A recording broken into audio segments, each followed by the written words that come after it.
It's the 202. It's the 202. It's the 202. It's the 202. This is how we do when we party. It's the 202. It's the 202. Hey everybody, and welcome to the 202.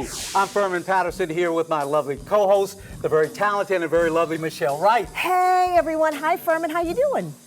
I'm feeling great, and I am so excited to be here with you and thrilled that we both get to be here on the 202. And the best thing is, we've got our own DJ, DJ Civil over there to make sure that everybody has a good time. Okay, today going straight to you on the 202 is DC's jazz man himself, Aaron Meyer. And we'll give you a peek at some potent stuff made in DC that's community funded and community driven. If it's happening in DC, it's happening right here on the 202.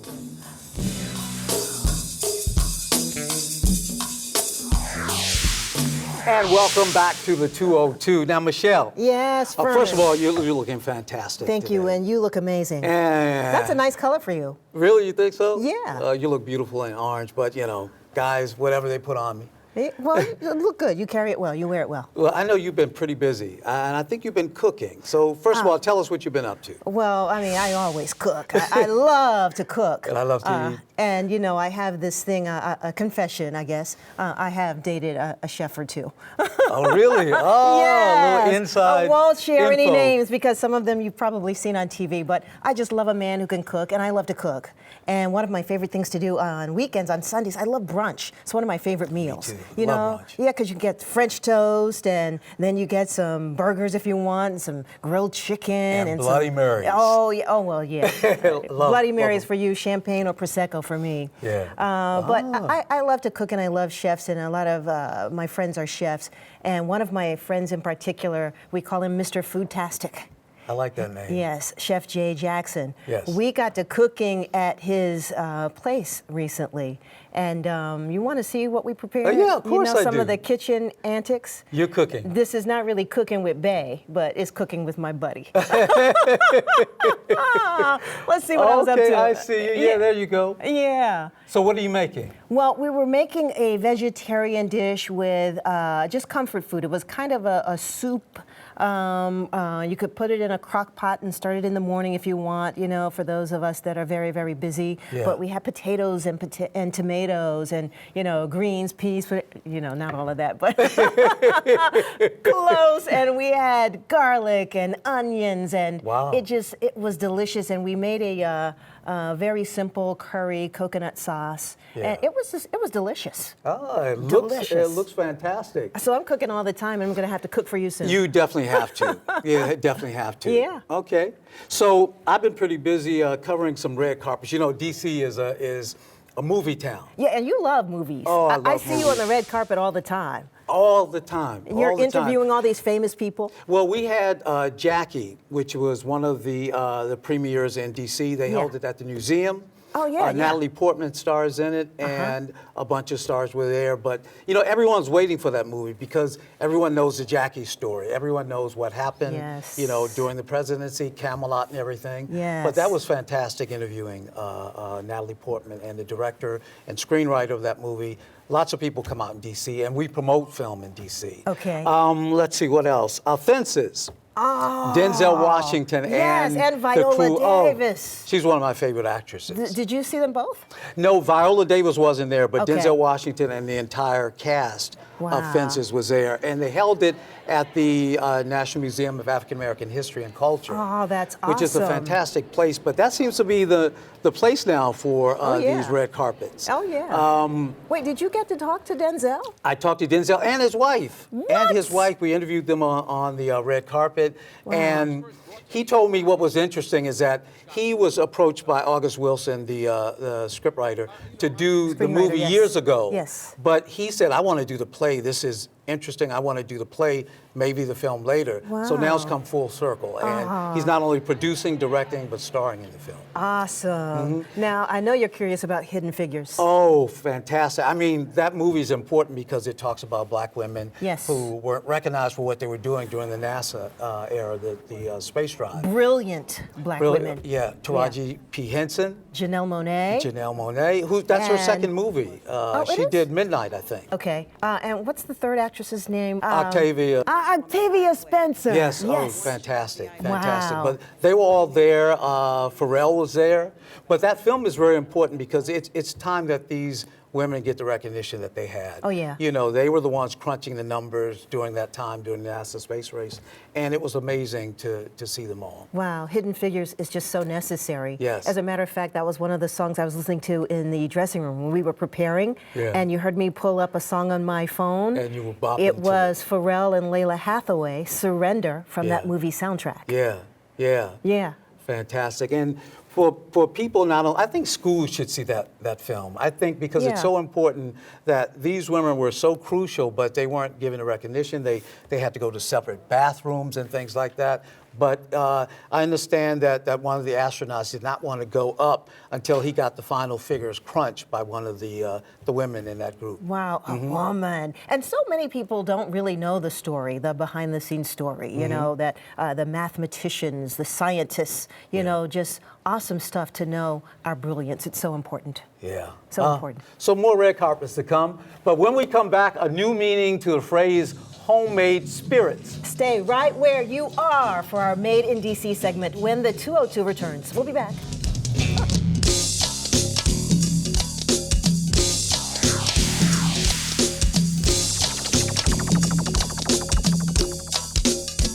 It's the 202.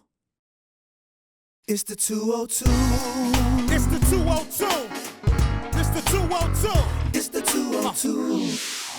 Welcome back to the 202. Now, you know, as much as Ferman and I love to talk about all the homegrown talent in DC, it's always a real treat to talk about the homegrown businesses made in DC. And you know, one of DC's newest small businesses was created by two entrepreneurs who believe that cocktails create community.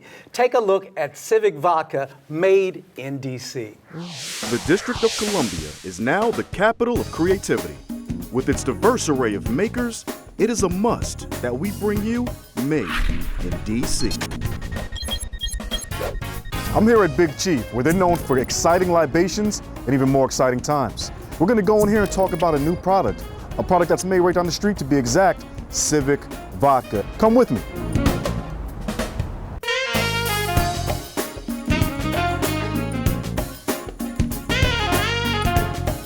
Paris is with the Tin Shop DC. It's a new group that does restaurant curatorial and managerial services, as well as marketing, and you're talking to the creative director herself.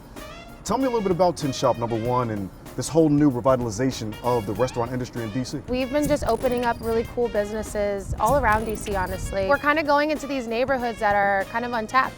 You know, Shaw is an up-and-coming neighborhood, Ivy City is an up-and-coming neighborhood. What is it like having Civic Vodka as your neighbor? They are incredible. First of all, the women that operate that business are awesome. You know, they're making their own vodka. I mean, who else is doing that in the city? On New York Avenue. Right, on New York Avenue. So the idea behind these is that we have like a linear production setup. Okay. So we do the mashing or the cooking of our grains in the first one. Okay. The next two tanks are for fermentation. So we do a 5-day fermentation where you include yeast in the process and basically are converting your sugars into alcohol. Right. And then behind you are the stills. And so this is one distillation unit, but it's 2 kettles for efficiency. Can I please try Civic in the Ivy Room? I have to have this experience. It would be my honor to pour you some Civic.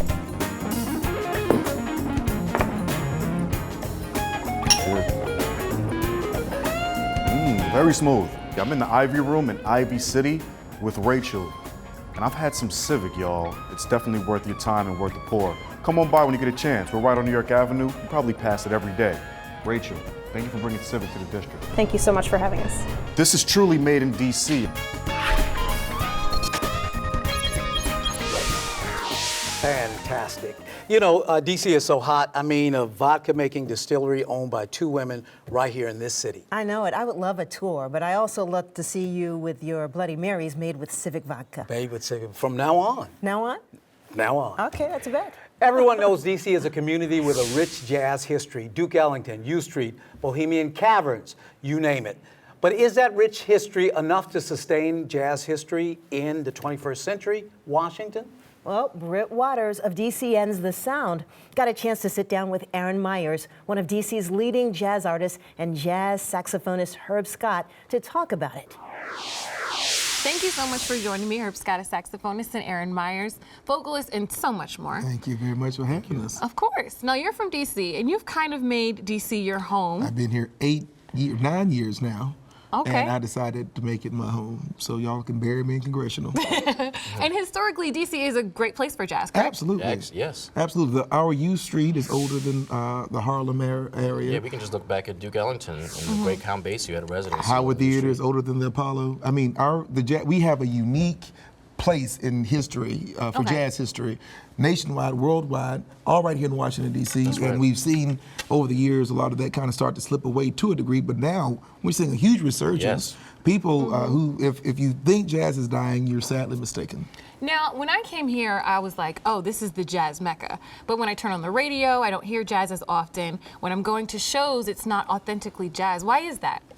Well, part of the reason is that the music has shifted from the for-profit sector primarily to the non-profit sector. And so there's been a devaluation in the realm of the music genres. And so more music has been focused in schools, performing arts centers. This is a university, no matter, DC doesn't like to admit it, but this is a huge university town, Yes. and the music programs ranging from GW to UDC to Howard Howard University. all of these people, and they all have jazz programs there. And our goal is that if you're going to be in jazz, do jazz in school, then you have a scene to come out on. And so Yes. we Definitely. are on the for-profit side. Exactly. We are actually Exactly. living, paying rent, making That's music. right. I have 3 albums out myself. He has an album out. That's right.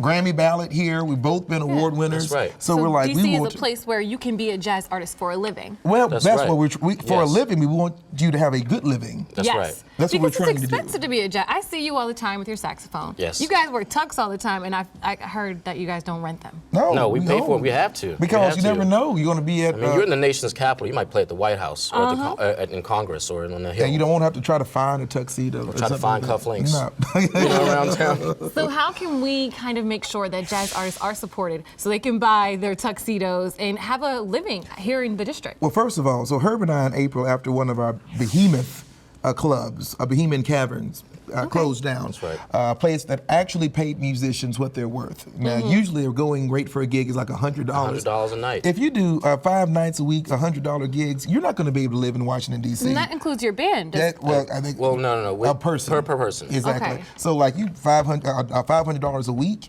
you know, you can't buy food, pay rent, this, that, and the other, but you have grown men and women Yes. who are doing their best to put this music together. And these audiences are full. I just did a show New Year's Eve here in Washington at the historic Mr. Henry's, where we do a jazz jam. Yes. Herb started a jazz jam there. And you guys do such a great show there. Yes, but thank you, even yes. last night, we partnered with the NSO this year. Yes, and we had someone from the NSO, a bass player, come and do it. I mean, you could see the whole venue packed Yes. from the start to finish. Old, young, fat, skinny. I mean, what is a welcoming audience, and still we see venues doing well, and jazz musicians fighting to get on the metro, Right. trying to make it happen. And so we put together legislation. It's before the council. We're going to have it reintroduced. Working with the Commission on Arts and Humanities. We're so grateful for the Office of Cable Television. Exactly, for A having lot of us here. things we talked to Angie Gates about. We see happening with, especially with this show. Yes. And it's Absolutely. helping musicians, and we want to make sure that for-profit musicians are able to make a profit to a Exactly, degree. because the one thing is, as musicians, we want to go between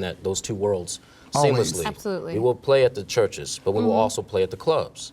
Okay, and we want to be counted in both realms. And when we saw at the district, there's really no mechanism to count jazz musicians or live performing artists. Or arts, period. Arts, period. And Yeah. so we've been suggesting to the district, hey, how about this system? You know, so when you're crafting your budget for grants, that there'll be Wow. enough money available for all And a musicians. registry to know exactly what you're working with here in Washington. Right. Because the desire for jazz is there. The crowds are coming out. Yes. DC loves this art form. We have Grammy Award winners here in Washington. Yes. Absolutely. Yeah. So we're so excited to help support you guys and help get the word out and help promote you and have you on the 202 because you guys can really do a show. Yes. I would do Thank our you. best. We're doing our very best. Thank you. So what can you tell people to do to help you guys' efforts? Go on Facebook, like the DC Jazz Lobby. Look forward to the Capitol Hill Jazz Jazz. Jam. Go like that on Facebook as well. Capitol Hill Okay. Jazz Jam. Look forward to the Capitol Hill Jazz Festival, sponsored by the Capitol Hill Jazz Jazz Foundation Foundation. that we've already started. And I Okay. guarantee you that the work you do today will benefit us tomorrow. So it seems like you guys are having things put together to help the jazz community. What is DC doing to help support? Well, after we've had conversations to alert them of some of the difficulties that we've had, the district government has wanted to be in space where they are rebranding jazz and rebranding Washington to be a space as a jazz destination for both practitioners and lovers, right? Okay. And so they've engaged with us in conversation. The Office of Planning is doing several meetings, engaging the jazz community. What are the problems? We even were able to meet with the NEA. Helping to facilitate meetings with different groups of members so that we can get a whole picture of the entire realm of the nonprofit and the for-profit world, where these groups didn't really meet before in the past, but now we're all coming together to just kind of figure out solutions to make a infrastructure for jazz in the district. They have sparked the conversation. They've allowed us to have the conversation, and we see them actually taking some action. Some as far as even the resolution we had for International Jazz Day, Jazz Appreciation Month. Right. So we have some things that we've seen the district in good faith they've done so far. We're looking for some solid, concrete, legal law measures passed this year. We feel that we can get it done. We have the legislation already drafted. So the feedback is positive and the future is bright for jazz in the district. Yes, very much so. Absolutely. Thank you for all of your work and for being here on the 202. Back to you, Ferman and Michel. Coming up next, you'll get a chance to hear the jazz man himself doing what he does best right here in our studio. Aaron Myers and Herb Scott in performance on the 202.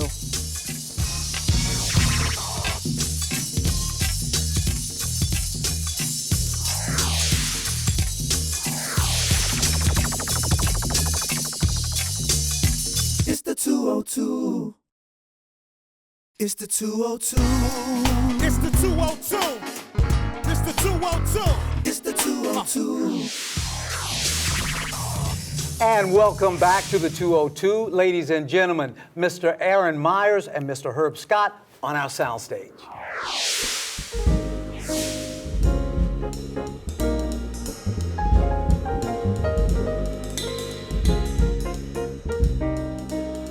The very thought of you, and I forget to do all of the little ordinary things that everyone ought to do.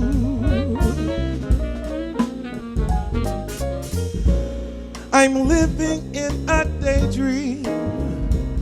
I'm as happy as a kid, and as crazy as it may seem to me, that's everything.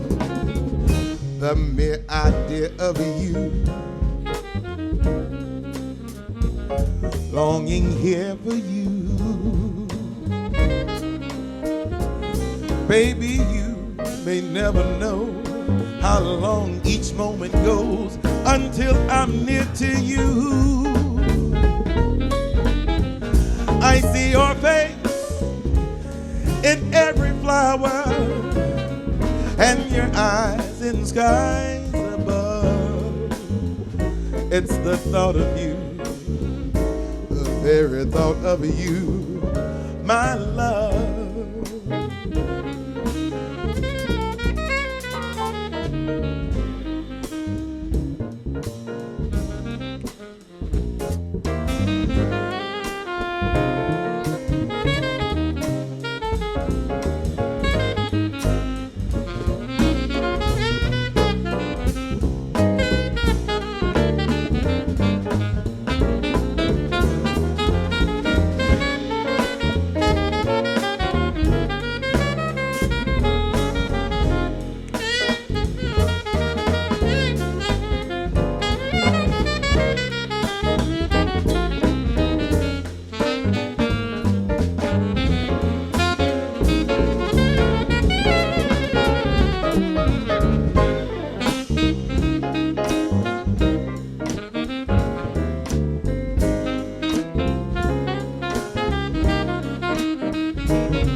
the very thought of you. And I forget to do all of the little ordinary things that everyone ought to do. I'm living in a daydream. I'm as happy as a king. And as crazy as it may seem to me, that's everything. The mere idea of you, longing here for you. Baby, you may never know how long each moment goes until I'm near to you. I see your face in every flower and your eyes in skies above. It's the thought of you. It is the thought of you. It is the very thought of you. The very thought of you. My love. My love. My love. My love, my love, my love.